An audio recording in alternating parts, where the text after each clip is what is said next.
It was the moment that shook Hall H and the MCU fans to their gleeful core. The year was 2019. Marvel Studios had just finished laying out the future of their MCU after Endgame. The lights went down and Kevin Feige brought out a surprise guest. Two-time Oscar winner Mahershala Ali. He put on a black baseball cap and with one word on it, Blade. The crowd went wild. A new era for Marvel's supernatural side was here. But today, nearly 7 years later, that hype has turned into a cautionary tale of development hell. So let's talk about Blade. What went so wrong, and what are the chances that we ever get to see him on screen? Here's the roadmap that we're going to travel in this video. First, we're going to look back at the Blade announcement and where it sits compared with all the other films it was announced with. Next, we'll look at the revolving door of writers and directors who have come and gone on the project and the ever-changing direction the film has gone through. After that, we'll listen to what Kevin Feige has said about the state of Blade and what we realistically can or can't expect moving forward. Then finally, we'll look at the Mahershala Ali problem that each passing year is making worse. To fully understand and get some context on just how long Blade has been sitting on that shelf, we have to look at its classmates from that Comic-Con. On July 20th, 2019, Marvel announced a massive slate alongside the Blade project. So let's take a second and look at where those other projects are now compared to Blade. Black Widow, it released in July of 2021, just 2 years from the announcement. Shang-Chi and the Legend of the Ten Rings, also released in 2021. Eternals, yep, that one also got released just 2 years later in 2021. Then we had Doctor Strange in the Multiverse of Madness, that released in theaters on May of 2022. Thor: Love and Thunder released in July of 2022, 3 years later, although some people kind of wish maybe it didn't. Black Panther: Wakanda Forever came out in November of 2022. Guardians of the Galaxy 3, which was awesome, hit theaters also in 2023. And even The Marvels released in theaters in November of 2023. The point is, every single film announced on that stage in 2019 has been released, except for Blade. The Boys launched their premiere episode the same week as the Blade announcement, and now today, The Boys is on their 5th and final season, yet the Daywalker still hasn't seen a single day of principal photography. So why the delay? Well, it's a story of creative differences, confusion, and indecision on a scale that we have rarely seen in the MCU. Say what you will about the quality of some of their projects. As a studio, Marvel has run like an efficient and finely tuned machine when it comes to putting out their content.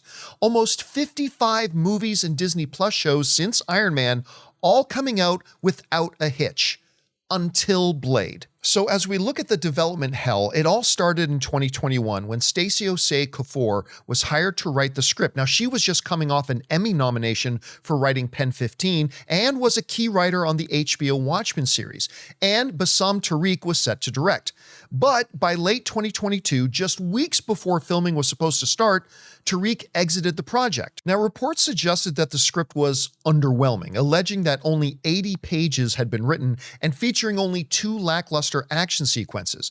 Now, interestingly enough, it was during this time in the Blade process that multi-Oscar winning designer Ruth Carter, who did the costume designs for Ryan Coogler's Black Panther movies and won 2 Oscars in doing so, was doing the costume design for Blade. Now, at the time, it was going to be set in the 1920s. So when Marvel moved on from that idea for Blade, Carter took her designs for the Blade movie and repurposed them on Ryan Coogler's Oscar-winning vampire film, Sinners. So then came Yann Demange to direct, with Michael Starbury rewriting the script. There was some renewed excitement, but ultimately the cycle continued, and those two also ended up leaving. From there, we saw a parade of writers like Nick Pizzolatto, the creator of True Detective. He came and went. Then Michael Green, the guy who wrote Logan, Blue Eye Samurai, and American Gods, he was brought in. And most recently, Eric Pearson, a Marvel veteran who wrote Thunderbolts, Thor Ragnarok, and the fantastic Transformers 1, he was tasked with yet another overhaul. So why all the departures? Well, insiders suggest that Marvel struggled to find the right tone. 1 minute, it's a period piece set in the 1920s, then a modern-day thriller, then a passing of the torch story. Every time a new creative team joined, the vision completely shifted, leading to frustration and exits. Now, through all of this, Kevin Feige had to play PR defense. Over the last 2 years, his statements have shifted from excitement about Blade to preaching patience about Blade. In late 2023, Feige told Variety that they were, quote-unquote, trying not to rush it, emphasizing that they wanted to make a Blade movie that lived up to the legacy of the character. Now, more recently in mid-2024, Feige doubled down on those statements during the Deadpool and Wolverine press tour when he said, "For the last few years, as we've been trying to crack that movie, the most important thing is not rushing it and making sure we are making the right Blade movie." Now, while that certainly sounds noble, not wanting to rush it, it's also a clear admission that for the last 5 or 6 years, they haven't had any concrete idea about what they were doing with Blade. Feige is clearly and rightfully protective of the brand, especially after some Phase 4 and 5 movies that received mixed reviews. But the not rushing it narrative is getting harder to sell to fans who have literally been waiting since Will Smith was the genie in Aladdin.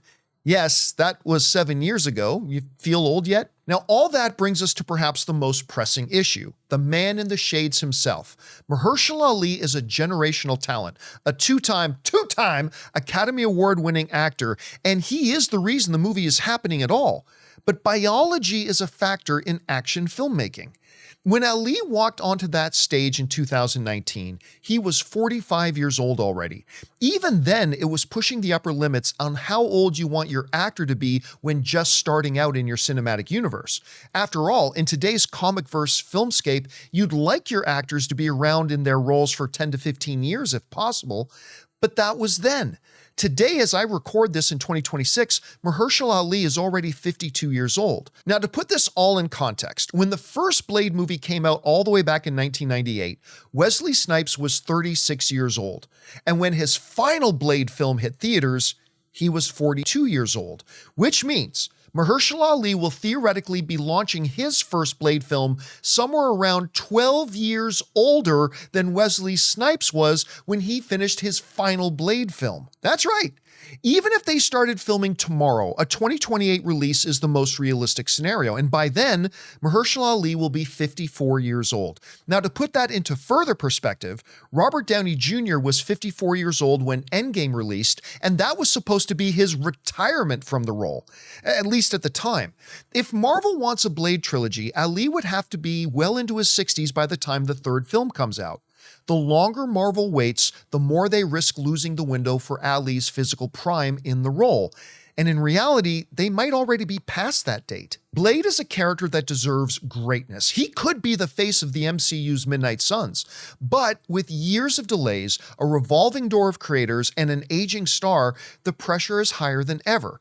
Can Marvel actually pull it off, or is this project cursed to stay in the shadows? To be honest, at this point, I don't think the Blade film is ever going to happen, at least not the version with the great Mahershala Ali as the Daywalker. Yes, the Blade character has appeared in animated form in Marvel Zombies, but even then it wasn't Ali's voice. So with the clock still ticking and virtual radio silence coming from Marvel, I just don't think it's happening, but man, I really hope I'm wrong. There is still time to do Blade. It's just running out quickly.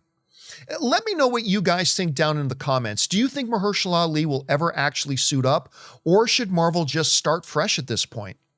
Anyway, that'll do it for me, guys. I hope you found this video at least a little bit informative and gave you something to think about. My name is John Campea, and until next time, my friends, bye-bye.